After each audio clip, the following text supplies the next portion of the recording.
Assalamualaikum warahmatullahi wabarakatuh. Perkenalkan, nama saya Kayla Mazaya Putri dari kelompok 2. As we know, kita akan mengerjakan tugas sejarah storytelling about the beginning of the Mataram Kingdom. Let's see the story, guys.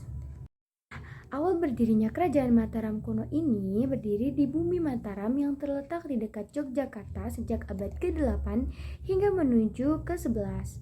Kerajaan ini sering berpindah, diakumulasikan berpindah sebanyak 7 kali hingga sampai ke Jawa Timur di abad ke-10.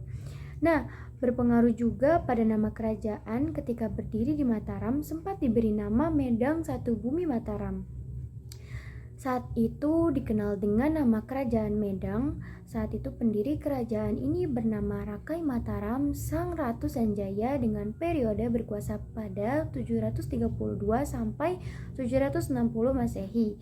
Menariknya, selama berdiri, kerajaan Mataram diperintah oleh dua dinasti, yaitu dinasti Sanjaya dan dinasti Shailendra. Sanjaya sendiri itu mayoritasnya beragama Hindu, dan kalau Shailendra sendiri itu mayoritas beragama Buddha. Tak seperti pada kerajaan pada umumnya, Mataram saat bernama Medang dipimpin kedua dinasti itu mereka saling berebut kekuasaan loh. Hanya sebentar keduanya memerintah bersama. Pemerintahan Sanjaya juga memiliki beberapa pemimpin selain Rakai Mataram Sang Ratu Sanjaya. Di antaranya seperti Sri Maharaja Rakai Panangkara, Sri Maharaja Rakai Pikatan, dan yang terakhir adalah Sri Maharaja Watukura Dia Balitung.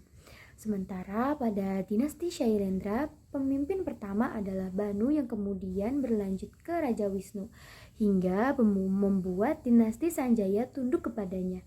Bahkan Samaratungga yang merupakan raja terbesar dan terakhir Shailendra juga patuh kepadanya. Begitulah cerita selanjutnya akan dijelaskan oleh rekan-rekan saya. Terima kasih ya. Dadah. Hai, Assalamualaikum warahmatullahi wabarakatuh. Saya Ines Fitria Ramadhani, kelas 10-4, nomor absen 15, ingin melanjutkan tentang sumber sejarah kerajaan Mataram kuno pada abad ke-9.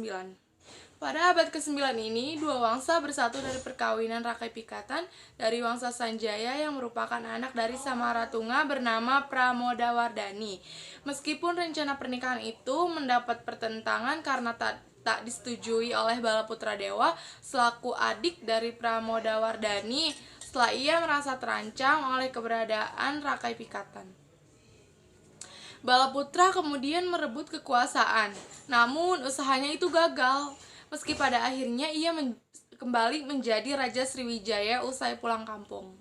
Rakai Pikatan yang sukses memenangi peperangan kemudian mendirikan Candi Loro Jonggrang dan kini dikenal dengan nama Candi Prambanan yang berada di Sleman.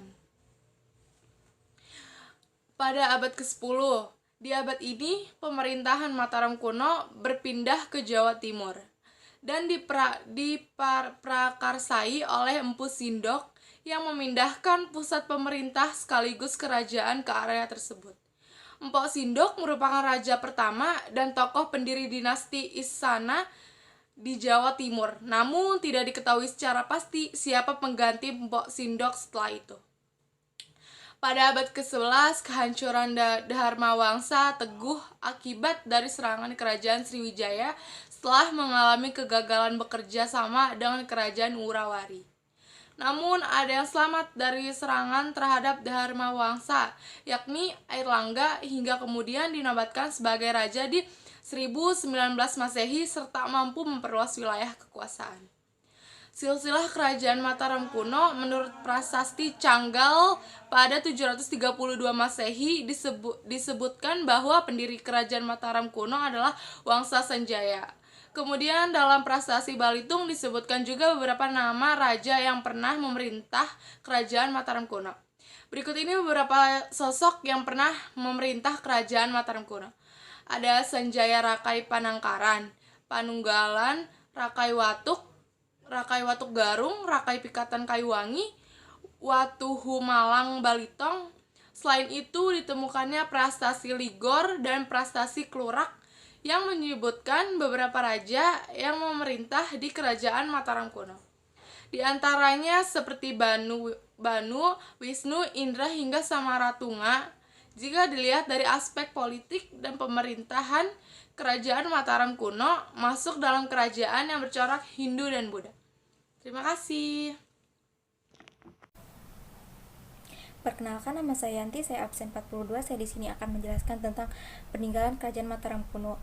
Peninggalan Kerajaan Mataram kuno ini berdiri di Jawa Tengah yang membuat Kerajaan Mataram kuno memiliki peninggalan yang sangat cukup banyak, termasuk lewat prestasi dan candi. Candi memang sangat kental dengan Mataram. Peningkat kerajaan ini memiliki masyarakat yang sangat memeluk agama Hindu-Buddha.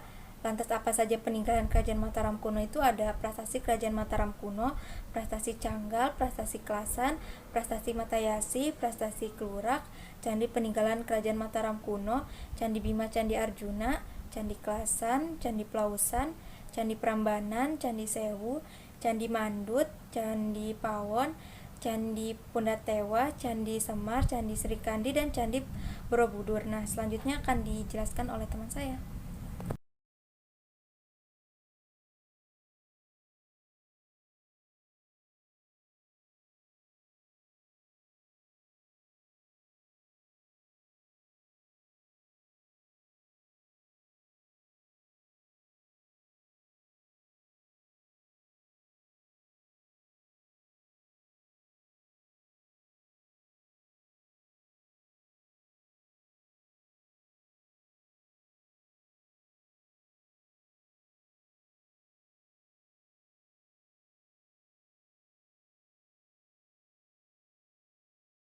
Assalamualaikum warahmatullahi wabarakatuh. Perkenalkan, nama saya Raffiandra Alatif dari kelas 10-4. Saya akan membacakan tentang sejarah Kerajaan Mataram. Akibat pemindahan kekuasaan serta pergantian nama ini, Kerajaan Mataram kuno pun resmi tiada atau runtuh. Hal ini juga didukung dengan pergantian dinasti, di mana saat itu Medak dipimpin oleh dinasti Isyana berkat keturunan Empu Sindok. Demikian penjelasan mengenai masa keruntuhan Kerajaan Mataram kuno sebagai salah satu kerajaan bercorak Hindu terbesar pada zamannya. Sekian, terima kasih. Wassalamualaikum warahmatullahi wabarakatuh.